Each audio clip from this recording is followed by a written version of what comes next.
درمونه دا ارشد دی او دې منشیات هرڅه دا څه وې ډاکټر مې کاته د پیسو کې چرته کې سپین نه پیدا شو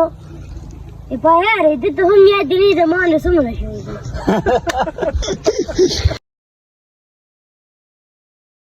السلام علیکم امید دی چې روغ جوړ به ټیک ټاک په او د ژوند په مزو کې به خبرینن په یو نوی ولاګ کې تاسو ټول ته هرکلی وایم نو راځئ چې نن ولاګ شروع کو باینو زه په سټوډیو کې ما او نن داسې کار دی زموږ میلمه را روان دی د سوات نه نو د هغه سره به تاسو میلاوم تاسو به ډېر خلک پیژنئ او ډېر به نه پیژنئ نو ستاسو سره به تعارف کوم ډېر خلک به پیژني ځکه چې هغه په ټیک ټاک کې ډېر زیات مخکې دی ډېر خلک یې پیژني تاسو به هغه سره میلاو چېرته به ځئ نه زموږ سره به یې وایي خلک وایي که نه په میلمه کې برکت وي میلمه چې راځي ځان سره برکت راوړي نو دا صحیح خبره ده ځکه زمونږ دا سټوډیو چې ده که نه دا مونږ هسې نه صفا کوو چې چېرته څوک میلمه راځي نو هله هغې صفا کوو نو د میلمه راتلو سره دا کار وشي زمونږ سټوډیو صفا شي دا وینئ تاسو هر څه په ځای ځای شو میلمانه راورسېدو اوس به مونږ به راځو چکر له میلمنو سره راځئ نو ستاسو سره به کوم ځای میلمانه میلاو هلته به چکر ځای کې چېرته ځای ما نو مونږ سره یې وایي نو خپل میلمانه هم چکر له راوخېجولو دې ځای ته بنګلې ته راوختو او تاسو ته وختي راسې هم که نه میلمانه دي میلمانې اوسه پورې مې لا تاسو سره میلاو کړي نه دي نو ستاسو سره یې میلاوم یو دا دی دا خو تاسو پیژنئ السلام علیکم ارشد خانو وعلیکم سلامونه څنګه حال دی ښه تاسو ښه خیرونه دي او د هغه سره بل دا ملګری دی میلمه او یو دا دی دا به تاسو ډېر نه پیژنئ خو دا خو به تاسو خامخا پیژنئ ځکه چې په ټیک ټاک کې کلونجي ده او دی دی میتي دانه ده څوک د څه سره ریلیټډ وي که نه نو هغه به هغه آیډیا ورکوي نو دا به ته زما کتونکو ته هم ووایې چې لکه مطلب کلونجي او میتي دانې د صفت دلته هم وکړه چې خلکو ته صحیح پته ولګي صفت خو څه دی خو لکه مطلب دی هم وایي میده مې خرابه ده او ته هم وایي میده خرابه ده زه به تاسو له فارموله درکړم او بیا یې تاسو شیر کوئ جي دوی له هغه جواب ورکړه ول بیا غاښونه خبرې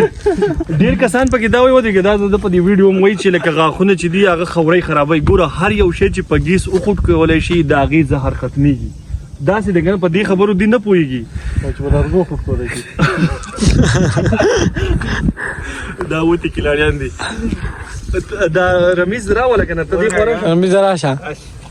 دا وګورئ دا ماشاءالله چې دی وتی کلاړي دی داسې خبرې کوي خو اوس زه نه یم خبر چې مونږ یې ولیدل په زه څه وشو ده ته اوس ته بله فارموله وایي چې خبرې شروع کړي دلته خو به زه داسې فارموله وښیم که نه خو بیا به دې تاسو تنګېږئ نه داسې ښه دی نه نه څه فارموله ورته وښیه د خبرو دا چې غلی غلی دی داسې دی که نه او کرکټ به کوو نن ښه زه به ګورم چې ته ما څنګه آوټ کړې خبرې نو دې ټایم کې مونږ برې نه رالو روټۍ مو هم وخوړه او ګپ شپ هم ولګو خو ارشد بھائی اوس وایي که نه چې ما له روزخط راغی زما خپل کور ته ارشد بھائی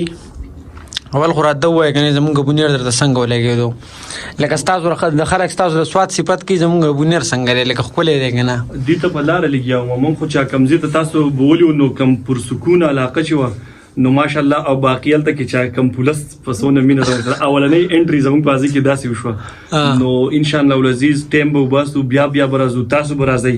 دا تعلق چې دی دا هم په دې طریقه او سوشل میډیا یو ښه پلیټفارم دی د دې دپاره چې مطلب سړی پې پازیټیو تعلق روغ کړي انشاءالله جیلسي حسد دا نه دی پکار زما چې څونه خیال دی مونږ چې اکثر نور کمیونټیز وګورو که پنجاب والے دي یا انډینز دي نو هغو کوشش دی چې په یو کس کې ټیلنټ ویني او په صحیح طریقه دنیا ته پیش کړي نو مونږ له هم دا پکار داسې ګران کار خو نه دی ډیر آسان کار دی نن زه دلته رالم مطلب بونیر ته رالم ستاسو سره کېناست څونه ښکلې مهمان نوازي وشوه سبا ته چې دا سوچ کوي به زما سواد کې هم کور شته راتلی شي نو چې زموږ د ټولو د یو بل سره مینه محبت یې دغسې نو داسې اسکه غړی به هغه ځای کې ته ځو په الله ګران شئ ټول او ستاسو د ټولو ډېره مننه ډېره مهرباني نو اوس چې دی که نه میلمانه م رخصت کړو او اوس به ځم خپل کور ته زو نور گپ شپ او خبرې ترې چې دي هغه به هلته کوو چېرته ځای ابا نو دې ټایم کې زه خپل کور ته را رسېدلی یم مازدیګر مونځ مې وکړو پټو غاړې ته چکر له راووتم خو زما زړه نه غواړي چې زه چکر ولګوم ځکه چې زه نن ډېر زیات ستړی یم نو نن مازدیګر چې دی هغه به د دې ولیبال والخوا تېر کړو د دې تماشه کوم نو نن ورځ به مې ټول ورځ دلته وي بس مازدیګر دلته تېروم او بس ماښام ته لږ ټایم دی بیا زه کور ته نور خبرې اترې یا به کور کوم نن مې ټول مازدیګر چې دی که نه والیبال والا سره تېر کوم او بس اوس ماښام دی دا ماښام نه دی اوس بل سهار دی بله ورځ ده خو لکه دا بلاګ چې دی دا شاټ چې دی که نه دا زه په بله ورځ باندې اخلم نو زمونږ نننی بلاګ دومره امید دی دا بلاګ به ستاسو خوښ شوی وي که چېرې خوښ شوی نو لایک کمنټ سبسکرایب ضرور وکړئ او مال راکړئ اجازت د بل بلاګه پورې د خپل ځان خیال ساتئ خپل چاپېریال خیال ساتئ د لوی الله په امان